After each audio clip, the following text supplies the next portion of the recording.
Contamos con traducción simultánea al portugués y al español. Pueden elegir el idioma de su preferencia en la barra inferior de Zoom, eligiendo el icono del globo. Para este webinar, temos tradução para o espanhol e português. Você pode escolher o idioma de sua preferência na janela inferior da barra do Zoom. Al final del webinar, tendremos un espacio de diálogo y nos tomaremos una foto de registro. Una vez más, bienvenidos y bienvenidas. En este webinar, nuestros colegas del Instituto Mamiragua presentarán soluciones y herramientas de abastecimiento de agua y saneamiento, basadas en tecnologías sociales, junto con una guía práctica para tratar aguas turbias en comunidades rurales de la Amazonía. Invitamos a João Paulo Borges, doctor en saneamiento por la Universidad Federal de Minas Gerais, con 15 años de experiencia en el área de saneamiento en la Amazonía, quien presentará algunas soluciones prácticas desarrolladas con comunidades, así como una guía para el tratamiento de aguas en ríos de la Amazonía en situaciones de emergencia. Bienvenido, João. Te damos paso. Olá, pessoal, boa tarde. Vocês estão vendo a minha apresentação adequadamente? Correcto. Ok. Quero, primeiramente, agradecer o convite da, da WCS e desse grande projeto Águas Amazônicas, né? É uma iniciativa muito importante para trabalhar com os recursos hídricos de uma região tão grande. Hoje eu vou falar um pouco para vocês sobre o saneamento aqui na nossa região amazônica e mais especificamente na região do Médio Solimões. O Brasil, estima-se que há 4 milhões de pessoas que ainda praticam a defecação a céu aberto. E números do governo brasileiro estimam que no norte do país, 3,8 milhões de pessoas ainda não têm uma conexão do esgoto com fossas sépticas ou com algum sistema de tratamento. Então, infere-se que essas pessoas também... Um momento, pessoal. Vocês não estão vendo a minha apresentação? Gabriela, por gentileza. Sí, estamos viéndola, pero la estamos viendo muy chiquita. No sé si le puedes hacer más grande. Hay que Tal vez poner en modo presentación, yo. eso. En modo presentación. Todavía no está. Ahí, ahí. Ahí. Pero No, seguimos Está viendo. bien ou não? Assim Es está bien? un poco pequeña, João, pero creo que podemos verla. João, antes de projetar, você põe no modo apresentação, depois você seleciona a tela que está ampliada, não o slide, né, em si. Tenta sair da apresentação e compartilhar novamente. Ok, pessoal, desculpa-me. Só um momento, por favor. No te preocupes. Janela, ok. Compartilhar. E agora? Agora sim. Ótimo. Ótimo. Então, como dizia, em Brasil há muitas milhões de pessoas que praticam a defecação a céu aberto. E o Brasil é um país muito grande, então existe uma diferença significativa de atendimento de esgoto entre as regiões do Brasil. Enquanto a região mais rica, 82% das pessoas têm uma cobertura com saneamento, na região norte, onde está a Amazônia, somente 14% das pessoas têm acesso ao esgoto. E por que isso ocorre? Além dos problemas políticos, existe uma situação geográfica. A Amazônia é muito grande e existem áreas que são sujeitas a alagamento anual natural, né? Então, todos os anos são imensas áreas que alagam. Neste mapa, eu estou mostrando as áreas sujeitas a alagamentos anuais, em verde e rosa. E esse alagamento tem uma amplitude anual de até 10 metros. Então, é uma variação muito grande. Por conta disso, é preciso pensar em tecnologias que sejam adequadas do ponto de vista ambiental, e do ponto de vista social. Então, uma comunidade que fica alagada de 2 a 4 meses por ano não pode receber uma fossa séptica comum, porque ela não vai funcionar direito. Então, é preciso pensar em soluções compatíveis com os ambientes e, mais importante, uma solução tecnológica que as pessoas se apropriem, que as pessoas utilizem, que as pessoas gostem. Pensando nisso, nós, aqui do Instituto Mamirauá, ao longo de muitos anos, fomos pensando em diferentes arranjos de tecnologias para tratamento de esgoto, e depois de uma pesquisa intensa de 4 anos, nós desenvolvemos, então, a fossa alta comunitária. Eu já vou explicar um pouquinho sobre ela, mas é uma tecnologia para fazer o tratamento de esgoto em áreas alagáveis, e ela foi certificada pela Fundação Banco do Brasil. Essa fundação é a principal, se não a única, instituição que certifica tecnologias sociais no país. Então, ter um selo de certificação mostra que a tecnologia é robusta e ela já está disponível para ser reaplicada em diferentes lugares com condições semelhantes. Então, a fossa alta comunitária nada mais é do que um tanque séptico seguido de um filtro anaeróbio, ambas instaladas em cima de uma plataforma e que são direcionadas para um sumidouro, que é um buraco escavado no solo. Então, mesmo com a cheia dos rios, como no caso da imagem, o sistema de tratamento continua operando. E ele tem uma peculiaridade: é um sistema considerado semicoletivo, ou seja, até 4 residências, cada uma com os seus banheiros, direcionam o efluente para um único sistema de tratamento. Isso permite uma redução dos custos e permite também a privacidade para as famílias. Então, as famílias podem usar o banheiro dentro de casa sem nenhum problema. Pela primeira vez, as famílias dessa imagem, desta comunidade, puderam ter um banheiro dentro de casa e não precisaram ir mais à floresta para fazer as suas necessidades, para fazer a defecação ao céu livre. Então, do ponto de vista tecnológico, apesar dos desafios que a Amazônia impõe, existem sim soluções de saneamento que são compatíveis com a região. Mas eu trago uma reflexão aqui importante. A engenharia, então, ela resolve tudo por si só? É claro que não, né? Então, numa perspectiva de direitos humanos, uma autora muito famosa, a Catharine de Albuquerque, que foi a relatora dos direitos humanos na ONU, ela diz que toda ação que tenha impacto no acesso à água e ao saneamento para as pessoas, elas devem proporcionar oportunidades de participação, né? Então, os usuários, os moradores, as pessoas que estão implicadas, elas têm que ter a oportunidade de participar das tomadas de decisões, né? Então, não deve ser de cima para baixo. Elas têm que participar daquilo.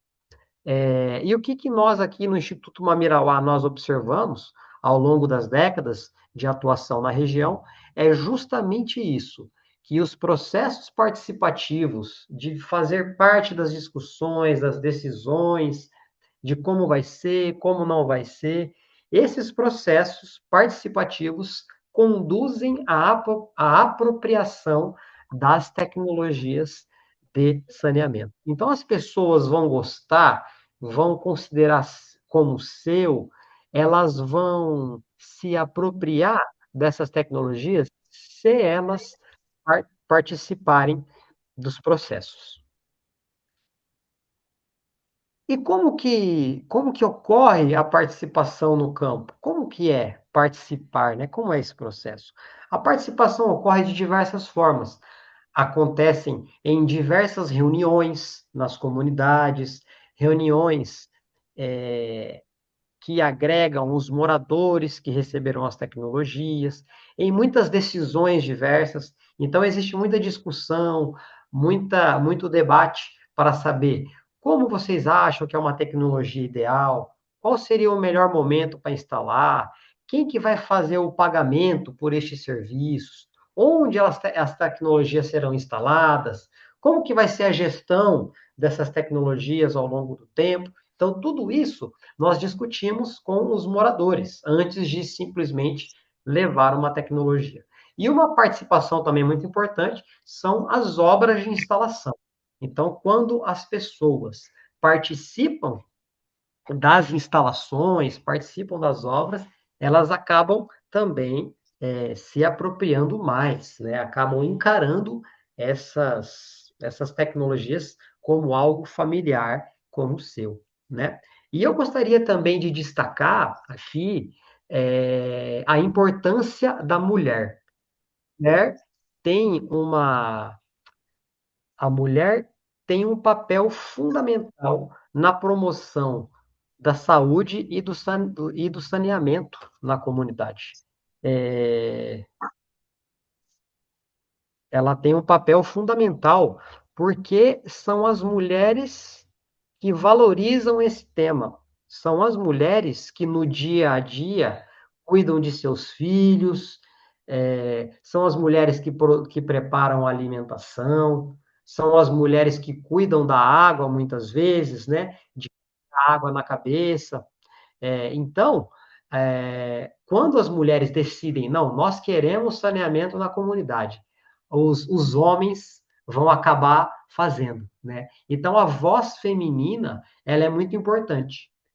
No dia a dia, nós observamos que as mulheres não participam tanto das obras, né, das instalações, como vocês estão vendo aí no vídeo, nenhuma mulher aparece. Mas, no seio familiar, na intimidade da família, as mulheres falam disso. E elas exigem dos seus esposos o envolvimento com projetos, com projetos de saneamento, com projetos de tratamento de esgoto, com instalação de sanitários, né? Então, com base na minha experiência, posso afirmar que sem o envolvimento e a aprovação das mulheres, o saneamento não sai do lugar nas comunidades rurais aqui da nossa região.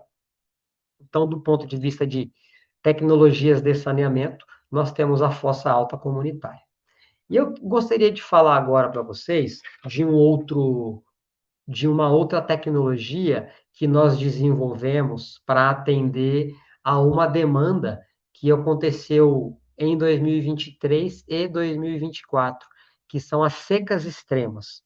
Porque a seca é um processo natural que ocorre desde sempre, há milênios, nessa região da Amazônia, né? Então, o rio vai secar, isso é esperado, isso é normal, já existem uns meses que isso ocorre. O problema é que, com as mudanças climáticas, as secas têm se tornado extremas, ou seja, elas passam do ponto da normalidade e viram uma situação caótica, né? Viram realmente um problema. Então, as pessoas ficaram sem água para beber.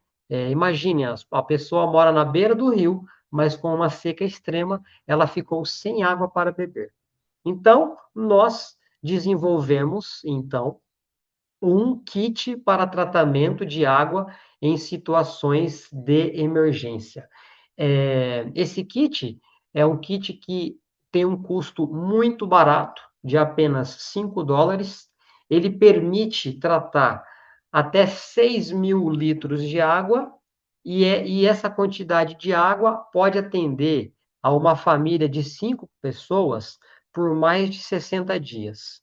Ou seja, com $5, a gente consegue, é possível fornecer água por mais de 2 meses para uma família ribeirinha que está em situação precária, sem água e isolada, né? Então, é uma tecnologia baseada na sedimentação, né, na coagulação, sedimentação e desinfecção. E, mais importante também, a água que esse kit entrega atende aos parâmetros de potabilidade do governo brasileiro. E dentro deste kit de tratamento de água, nós temos também, que foi um produto que nós desenvolvemos, o Guia Prático de Tratamento de Água para Situações de Emergência. Então, na verdade, ele é o manual, né, é o passo a passo de como fazer o tratamento usando este kit, né?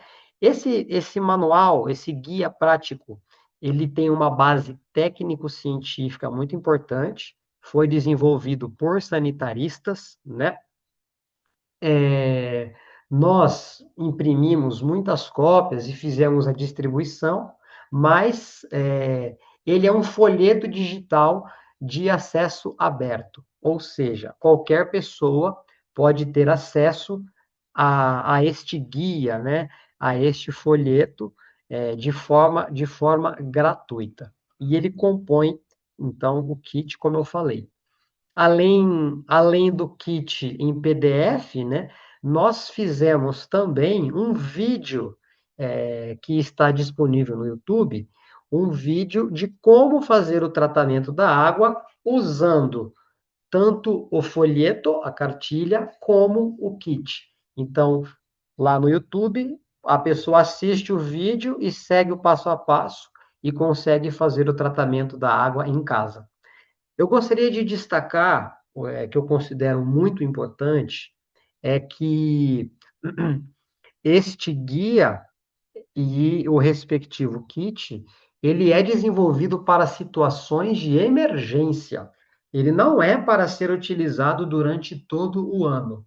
Ele é para ser utilizado quando a água não está disponível para as famílias. Ou seja, quando é uma situação realmente emergencial, tá? Então, a gente não pode substituir pelas outras fontes. E aí eu vou mostrar aqui rapidamente uma parte do guia, mas nós pensamos em 5 volumes diferentes para fazer o tratamento de água, né? Para tratar 40 litros, 200 litros, 500 litros, 1.000 litros, de acordo com o volume que as famílias têm. Porque as famílias, cada família é de um jeito, cada família possui um volume diferente para fazer o tratamento da água. E é um guia, né? É um guia ilustrado com desenhos de fácil entendimento. Eu não preciso explicar o passo a passo aqui, né, do tratamento, eu acho que não é a proposta, mas, basicamente, esse guia vai mostrar que a pessoa vai pegar a água suja que ela tem, vai utilizar um coagulante, que é um sulfato de alumínio que está dentro do kit, numa quantidade exata para aquele volume de água, vai fazer uma mistura, uma mescla, uma mistura rápida e depois uma mistura lenta, deixa essa água decantar, então todo o material sujo vai para o fundo do recipiente. Depois disso, vai para um processo de filtração, utilizando um pano, utilizando um tecido bem fechadinho para conseguir segurar sujeiras que ainda estejam no sobrenadante. Este pano também está dentro do kit. E, finalmente, existe a desinfecção com cloro. Porque durante a filtração, nós já teremos uma água limpa, uma água branquinha, uma água transparente, mas ela ainda pode conter bactérias e vírus que causam doenças. Então, é importante promover a desinfecção. E no nosso caso, essa desinfecção é uma desinfecção com cloro, como também já é feito nos sistemas convencionais aqui do Brasil. Lembrando que as cidades, colocam cloro na água antes de distribuir para a população. Então, no nosso caso, nós também utilizamos o cloro, porém, obviamente, nas devidas proporções, nas proporções adequadas para aquele volume. E, finalmente, pronto, as famílias já terão água para beber. O que nós fizemos com esse kit? Nós fizemos o treinamento, não das pessoas que vão utilizar o kit, nós fizemos o treinamento dos trabalhadores da saúde do Brasil. Aqui nós chamamos os agentes de saúde, que seriam como os salubristas do Equador. Então, nós treinamos os salubristas para que eles pudessem, então, treinar e ensinar os moradores das comunidades. Então, nós treinamos salubristas tanto da área urbana, quanto os salubristas que trabalham nas áreas indígenas. E qual é a lógica? A lógica é que o Mamirauá não tem muitas pessoas que trabalham especificamente com saneamento. Então, nós não teríamos nós não teríamos pernas, nós não teríamos capacidade de atender à demanda da região, a atender a todas as pessoas. Então, o que fizemos? Nós treinamos, o que fazemos? Nós treinamos os salubristas ou técnicos de diferentes instituições, como das prefeituras, como da Unicef, como da Caritas do Brasil, ou qualquer outra instituição que trabalha com as comunidades. E estas pessoas é que conseguem alcançar os moradores, é que conseguem alcançar as comunidades rurais. Então, para fechar a minha parte, eu gostaria de ressaltar, então, que, sim, a Amazônia hoje possui soluções tecnológicas para o tratamento de esgoto em áreas alagáveis e para o tratamento emergencial da água. Porém, é sempre importante lembrar que essas tecnologias sociais, elas precisam estar contextualizadas no território. Elas precisam considerar o aspecto social e o aspecto ambiental, né? Que são diferentes de acordo com a comunidade.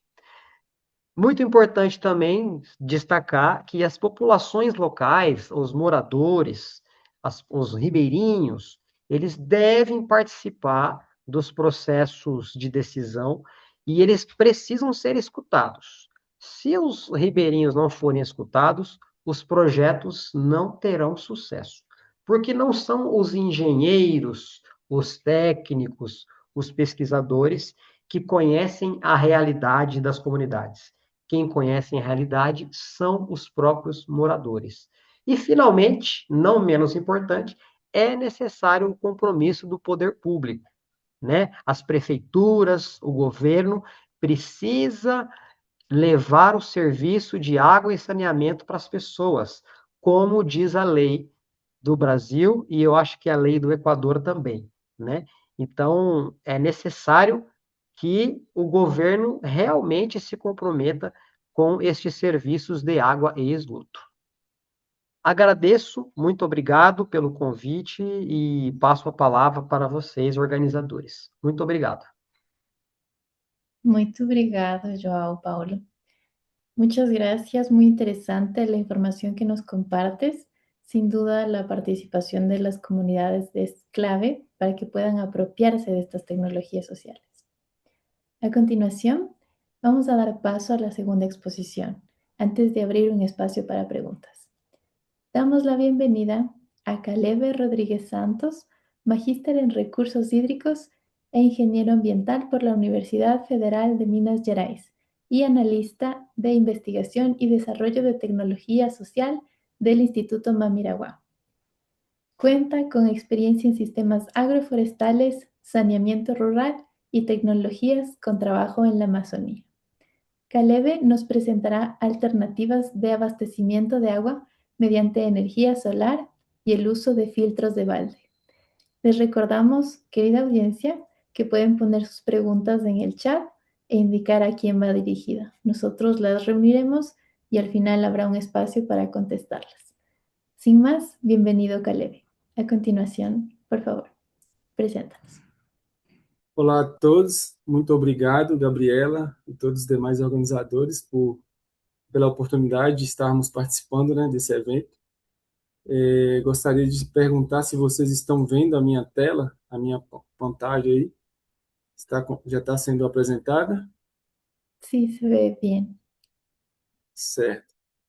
Então, continuando, falando um pouco sobre essas temáticas a respeito de saneamento, né? O João já deu uma introduzida sobre algumas tecnologias que a gente trabalha aqui no Instituto Mamirauá, e eu vou dar uma continuada, dando um pouco mais de enfoque na parte de sistemas de abastecimento de água. Meu nome é Caleb Santos, faço parte do programa Qualidade de Vida aqui no Instituto Mamirauá, e é isso, vamos prosseguir.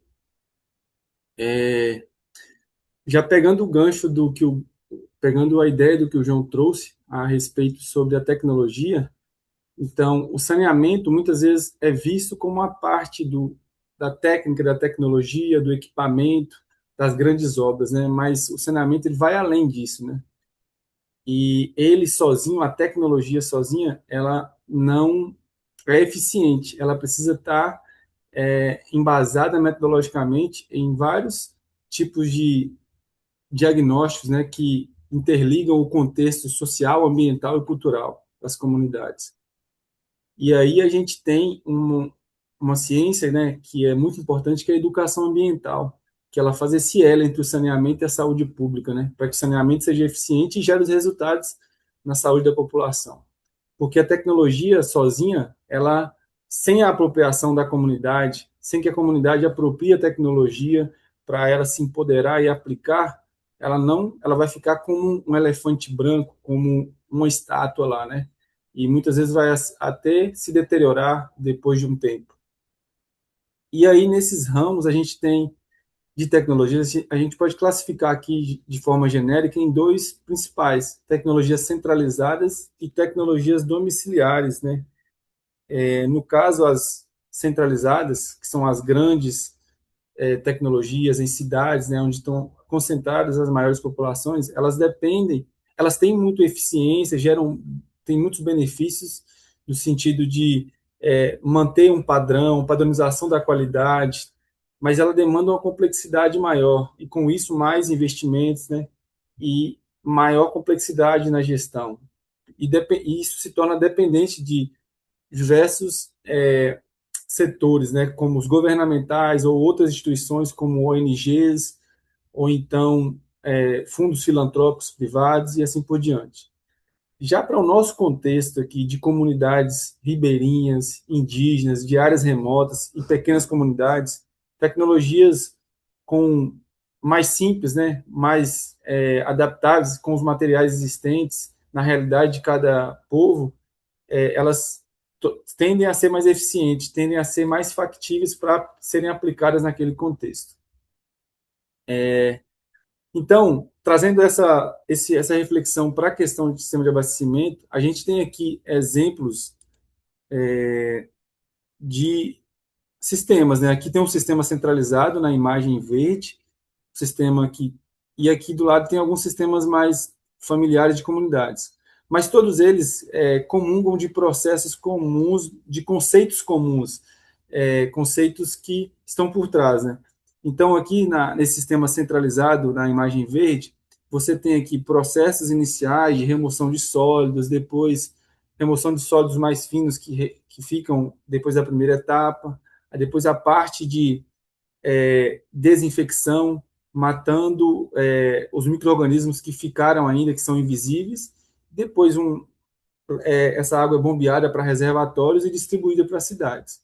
Aqui nesses sistemas, apesar de não ter essas várias operações, essas várias etapas, porque são 1 ou 2 caixas, por exemplo, 2 etapas, eles já cumprem esse papel, porque muitas vezes é uma água que tem uma qualidade um pouco melhor, mais fácil de ser tratada, mas eles estão reproduzindo o mesmo conceito, né, de barreiras, múltiplas barreiras, para gerar a qualidade que a gente precisa. Então, como funciona o tratamento da água? Basicamente, a primeira etapa é um processo que você vai remover esses sólidos. E aí a gente nomeia isso como etapas de coagulação, floculação, em que os sólidos que estão muitas vezes dissolvidos em partes menores, eles vão ser ajuntados para que eles pesem e sedimentem e decantem para o fundo. Normalmente pode ser feito isso com o tempo, deixando ele lá muito tempo, mas para acelerar, adiciona-se algum tipo de substância de forma adequada, né, com as concentrações e quantidades adequadas, para que ocorra isso de forma segura, sem depois contaminar, alterar ou contaminar a qualidade da água, e você tem o processo de remoção dos sólidos mais grossos. Depois vai ter os sólidos que ainda persistem na água, que vão ser removidos numa etapa de filtragem, né? Ou coagem, que pode ser feito com um pano, algum tecido, ou também com algumas membranas, ou até mesmo com materiais que simulam o que acontece no solo, né? Pedregulhos, cascalhos bem preparados e adequados. E depois, finalmente, que a água teve todos os sólidos removidos, sólidos mais grossos e os sólidos mais finos, ainda resta ali certos micro-organismos que a gente não vê. E aí ocorre o processo de desinfecção, né?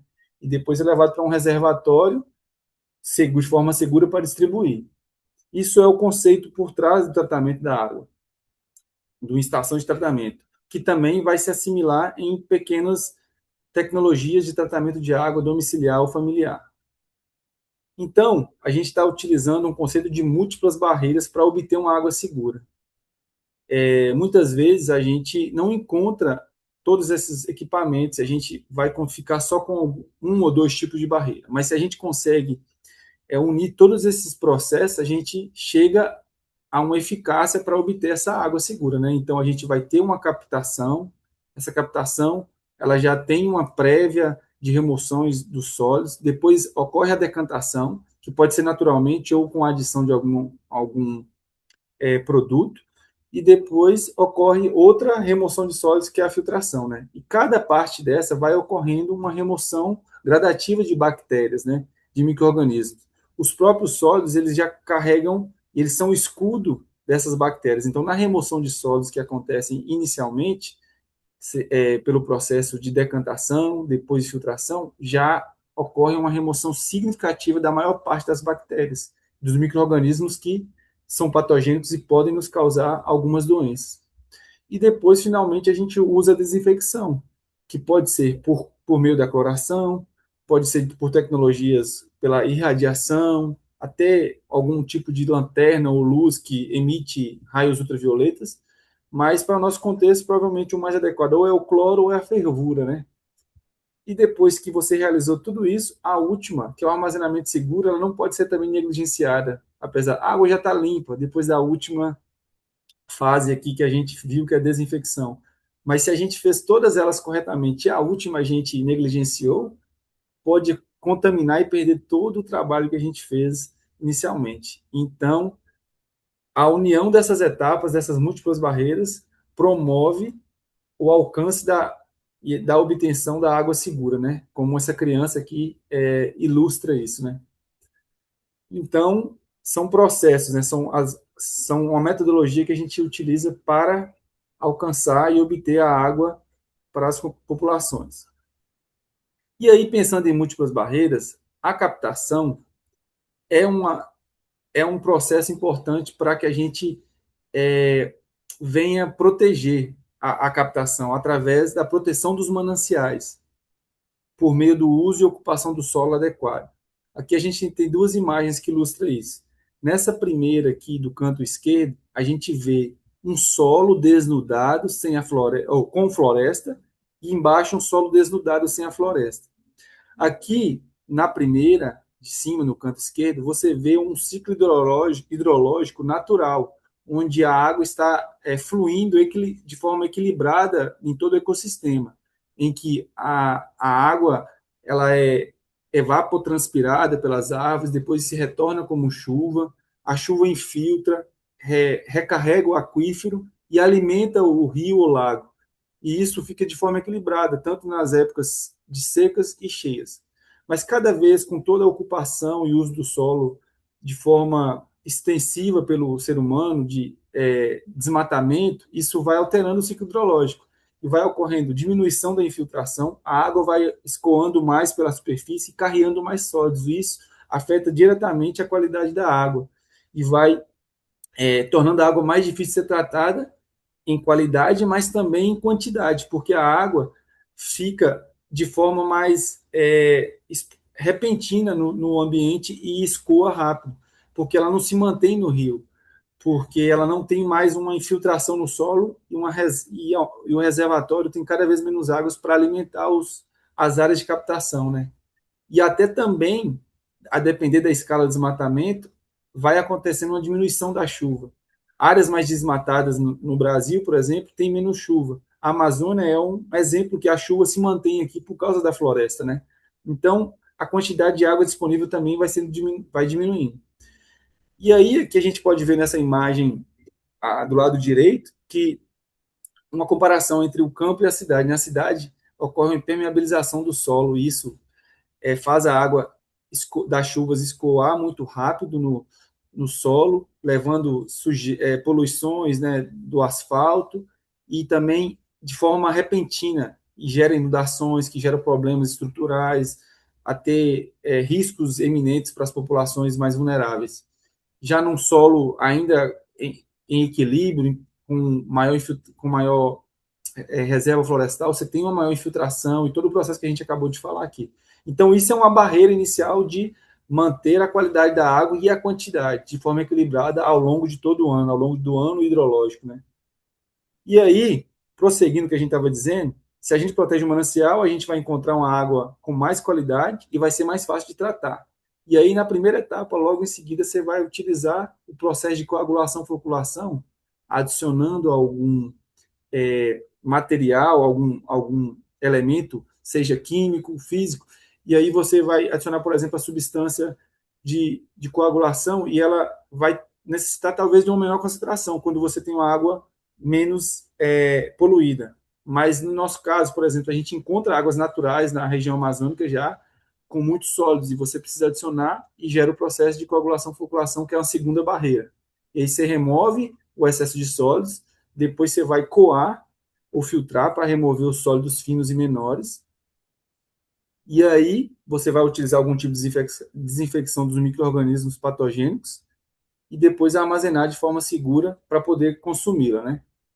E aí o processo de coagulação-floculação, ele pode ser dividido, o processo de remoção de sólidos, ele pode ser dividido em três principais etapas aqui, né? A coagulação acontece quando você adiciona algum tipo de elemento químico, alguma substância química, como sulfato de alumínio e cloreto férrico, que ajuda esses sólidos a se aglutinarem e em uma mistura de velocidade mais rápida, você permite esses sólidos se aglutinarem e depois que acontece essa aglutinação, que acontece essa formação de sólidos maiores, você vai diminuindo a velocidade para não quebrar esses flocos e esses flocos poderem sedimentar até o fundo.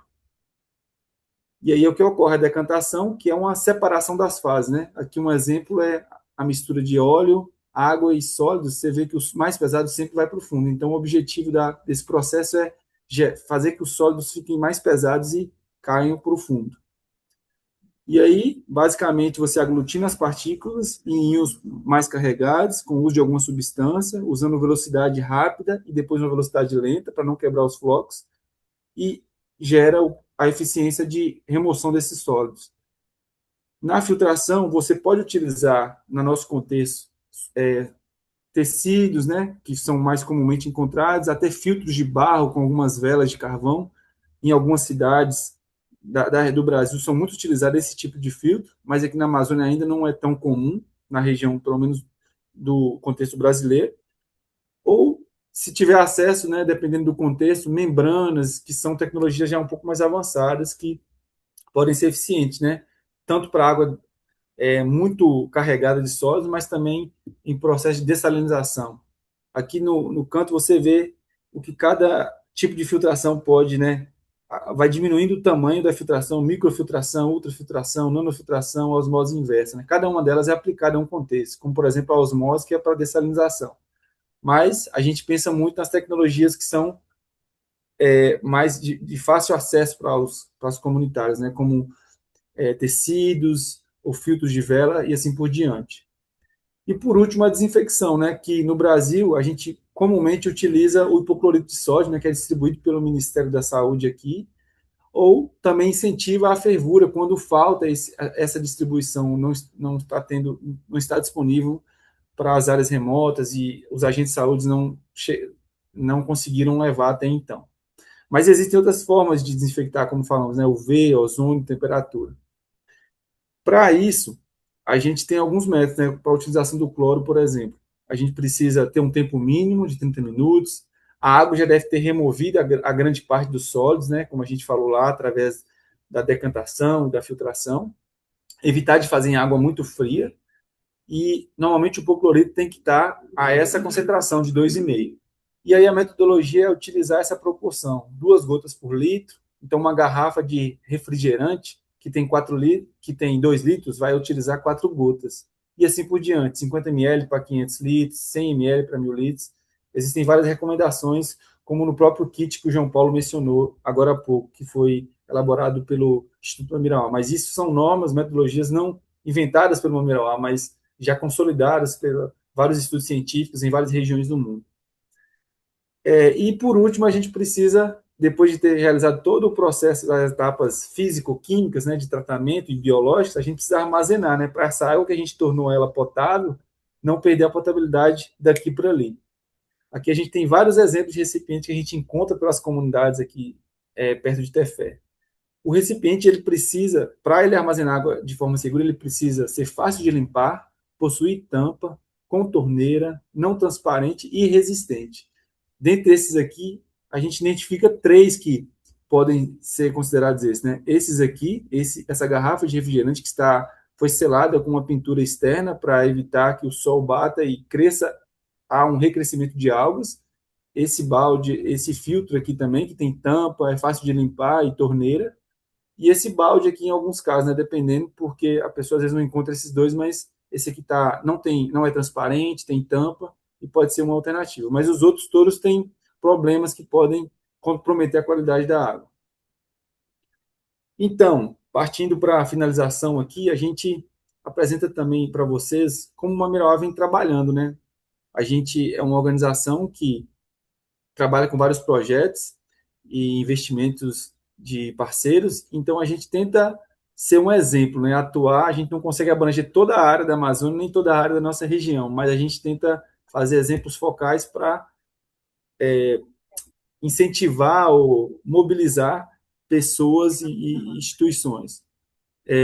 Aqui a gente tem classifica duas grandes áreas na região, áreas de várzea e áreas de terra firme. As áreas de várzea, a gente tem utilizado principalmente a captação de água de chuva e a coleta direta da água do rio, que vai ser tratada, né? Assim como a água da chuva. Águas de poço nas áreas de várzea não são comumente utilizadas aqui, porque a água já está muito próxima da camada do solo e que já vai ter muito contato direto com alguns contaminantes. Então, a qualidade da água do poço vai estar já um pouco comprometida. Às vezes tem excesso de ferro e isso afeta a qualidade. Então, é mais comumente utilizadas a água de chuva e a água do rio. Já na terra firme, a gente utiliza a água de chuva e a água de poço, principalmente. Também a água do rio, mas como normalmente em comunidades há já a instalação de poços, porque a qualidade da água desses poços são boas, o pessoal dá preferência.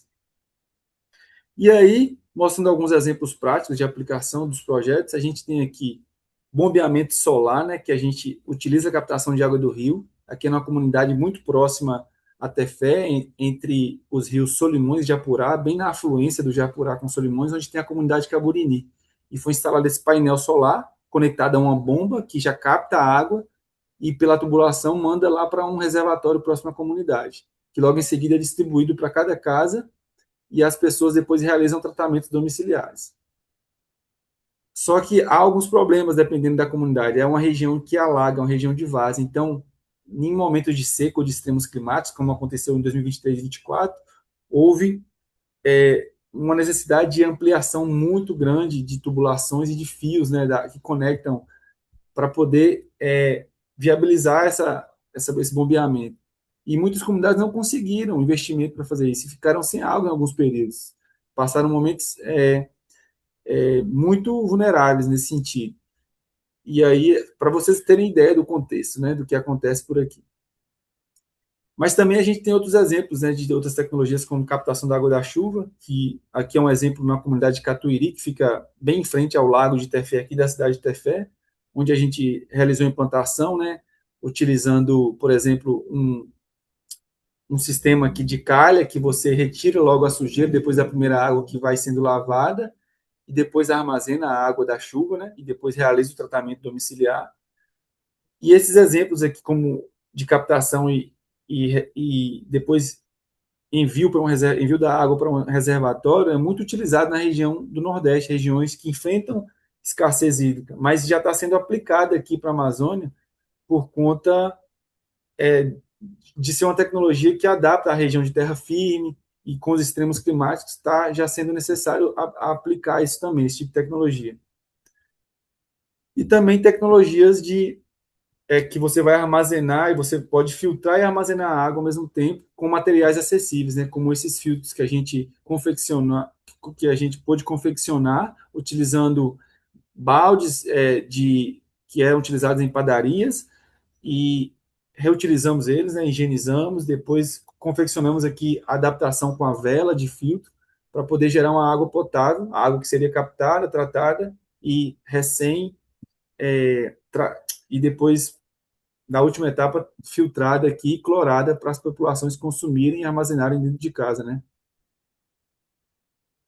E é isso, pessoal. A gente agradece, assim, pelo tempo, pela oportunidade. A gente partilhou aqui um pouco das tecnologias e projetos. Tem muitas coisas, mas o tempo é curto e deu para partilhar um pouco da nossa realidade aqui na região de Tefé.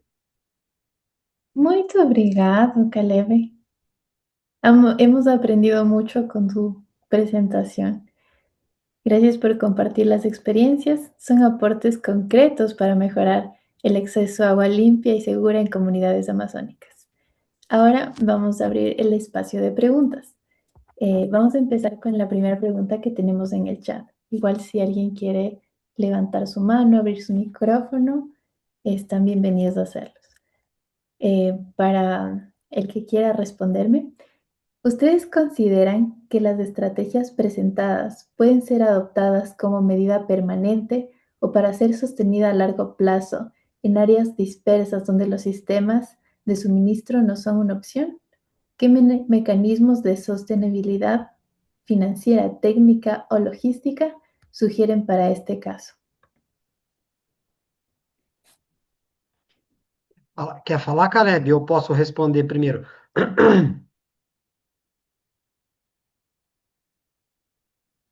Você João? pode. Oi. Posso responder, Caleb? Depois você Pode, complementa? pode sim, pode Tá. sim. Bom, eu agradeço essa pergunta. É uma pergunta muito importante, né? Talvez uma das mais importantes, sobre a sustentabilidade de tudo isso, né? É uma pergunta que tem sido central aqui para a gente. Porque no passado, a pergunta era: qual tecnologia usar? Né? O que dá para fazer? Qual dispositivo nós vamos colocar lá na casa da pessoa para que ela tenha água, para que ela tenha um banheiro, um sanitário? Mas aí nós descobrimos, nós desenvolvemos, nós adaptamos ao longo dos anos, e a tecnologia existe, elas existem. Mas nós entramos agora nessa fase da gestão, né? Da gestão da tecnologia. Então, quem que cuida da tecnologia? Quem deve implementar a tecnologia? Quem gasta dinheiro para colocar a tecnologia, né? Então, aqui no Instituto Mamirauá hoje, nós temos uma visão muito clara que ela é baseada na lei brasileira. A lei brasileira diz que a responsabilidade pela água e pelo saneamento, né? Porque em espanhol saneamento é um pouco diferente do Brasil, mas a responsabilidade pelo saneamento, pela água, é do governo, é da prefeitura. Então, a nossa visão é de que nós não devemos estimular as pessoas a resolver as coisas sozinhas.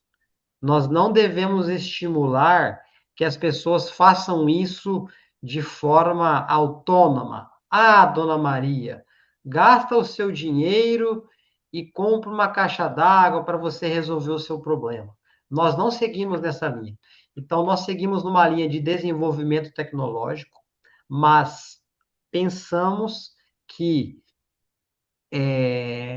a implementação dessas tecnologias, elas devem vir através do governo. No caso do Brasil, através das prefeituras, das municipalidades, né? E, obviamente, a população, os moradores precisam participar da gestão das tecnologias. Então, vão existir diferentes arranjos. Vão existir arranjos em que a prefeitura gasta dinheiro com a infraestrutura, com as caixas d'água, com as redes, com os sanitários, e as pessoas, os moradores, poderão fazer a gestão dos sistemas, as pequenas manutenções e, eventualmente, até a operação desses sistemas de água e saneamento, recebendo um salário para isso, né? É justo que as pessoas paguem por isso. Então, uma outra visão só porque na comunidade tem que ser de graça? Não, não tem que ser de graça. Tem que ser um preço justo, né? Então, nós entendemos que sim, as pessoas, os moradores, terão um custo mensal com essas tecnologias, mas é um custo que nós chamamos aqui de uma tarifa social, por exemplo, de uma tarifa que seja compatível com a renda das famílias, né? Mas, de novo, não responsabilizando os moradores, mas responsabilizando o poder público. Parte da pergunta ali se a medida pode ser uma medida permanente e sustentada a longo prazo. No caso da captação de água de chuva, sim. No caso dos sanitários, sim. No caso dos baldes com filtro, talvez.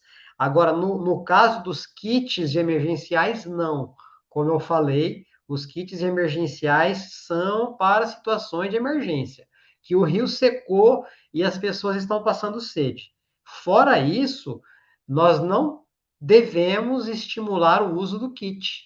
Nós devemos estimular que as prefeituras levem os sistemas de água para as pessoas, tá? Essa é a minha contribuição. Não sei se o Caleb quer também. Não, perfeito, João. Acho que você já explanou e abordou a maioria das áreas e dos pontos que tem sobre essa temática, e eu acho que só uma reflexão que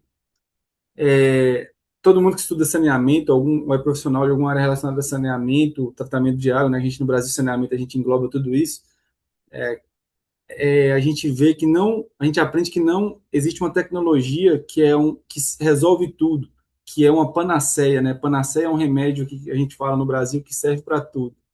Mas sim, ela vai servir naquele momento, no início, no final. Então, é um processo gradativo que a gente precisa ponderar em cada momento, em cada contexto, que uma tecnologia é melhor, depois vai ter que mudar gradativamente para um sistema mais centralizado, ou no início não cobrava, porque teve que ter um investimento, mas depois o pessoal começou a cobrar entre si para poder manter. Então, tudo isso é ponderado de acordo com o contexto, né? Mas é importante ler e ver, receber várias informações e reter o que é bom para o contexto de cada um, né? Para a gente não desprezar, falar, essa tecnologia não serve, pode servir naquele momento, mas depois não sirva mais. Então, é isso. Uma tecnologia, como o João falou, do filtro, pode servir até certo ponto, mas depois não sirva mais. O kit só serve principalmente na questão emergencial, na situação emergencial do extremo climático. e assim por diante, né? Não existe uma coisa cabalística, é uma coisa que a gente vai refletindo e ponderando, né? Correcto, muchas gracias. Justo nos acaba de llegar otra pregunta relacionada que nos cuenta que en Colombia las iniciativas que han intentado suministrar dispositivos de agua han fracasado porque las comunidades no están adoptando el uso y manejo y sobre todo mantenimiento de esto. Pregunta Javier, ¿cómo preparan a las comunidades para recibir estas soluciones? ¿Cómo las empoderamos? É, é também uma pergunta complexa, né? É uma pergunta que também que se relaciona à gestão, né? Então a gente já percebe que o problema não é a tecnologia, né? O problema tem sido a gestão. Na Amazônia, eu confesso que ainda é difícil nós envolvermos as pessoas para fazer a gestão dos sistemas de saneamento e de água, porque ainda é preciso trabalhar com o desenvolvimento comunitário. Então, para que os sistemas operem de forma coletiva no ambiente da comunidade, é preciso que haja minimamente um sentimento de coletividade. As pessoas precisam estar organizadas, elas precisam, por exemplo, fazer parte de uma associação de moradores, elas precisam se reunir, tomar decisões políticas para que haja água. Se não houver uma mobilização social dos moradores, as pessoas continuarão na individualidade, cada qual resolvendo o seu problema. Então, existe esse estímulo, né? Agora, por exemplo, no Nordeste do Brasil, que já está num outro momento, existe uma mobilização social muito mais forte. Então, muitas instituições, muitas associações de moradores, eles já se organizam e conseguem demandar essas tecnologias do governo. Então, eles têm um poder político grande para demandar isso. Então, assim, respondendo diretamente, é preciso trabalhar com os moradores numa ideia de representação e de força política, porque, no meu entendimento, não são as ONGs ou os institutos de pesquisa ou as universidades que devem resolver o problema das comunidades. As ONGs, as universidades e institutos de pesquisa, eles vão dar um suporte para as comunidades. Agora, a demanda, elas devem vir dos moradores. São os moradores, os ribeirinhos que precisam se organizar com o respaldo técnico para demandar isso. E aí eles vão conseguir demandar dos vereadores, eu não sei como se diz vereadores, né, no Equador, né? Mas eles vão conseguir demandar desses políticos locais, dos prefeitos, dos deputados e tudo mais, né? Então é preciso ter um arranjo e um fortalecimento social. Muchas gracias, Joao.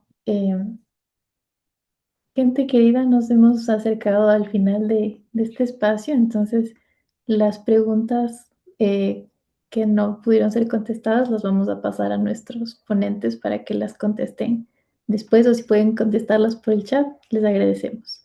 Mientras, para cerrar este webinar, queremos agradecer a Joao Paulo y a Calebe del Instituto Mamiraguá por compartir sus conocimientos y experiencia en agua y saneamiento con nosotros. Gracias también a todos ustedes por su participación e interés en el tema. Les recordamos que esta serie de webinars está impulsada por la Alianza Aguas Amazónicas, con el apoyo de la Fundación Gordon y Betty Moore. Les deseamos un excelente día y esperamos volver a verlos en los próximos webinars. No sin antes invitarles a prender sus cámaras un momento para tomarnos una foto de registro.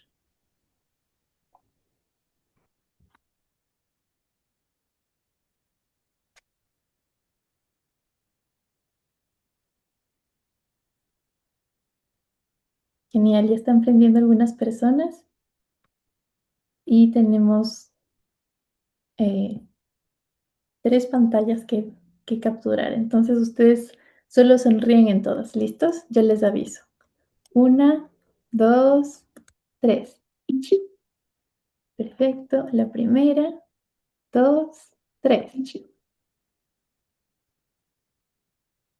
Listo. Muchísimas gracias por su tiempo, por conectarse y por aprender de agua y saneamiento el día de hoy. Qué tema tan importante. Un buen día. Hasta luego. Chao, gracias. Muchas gracias a todos. Gracias. Gracias. Gracias. Chao, muchas gracias, muy interesante.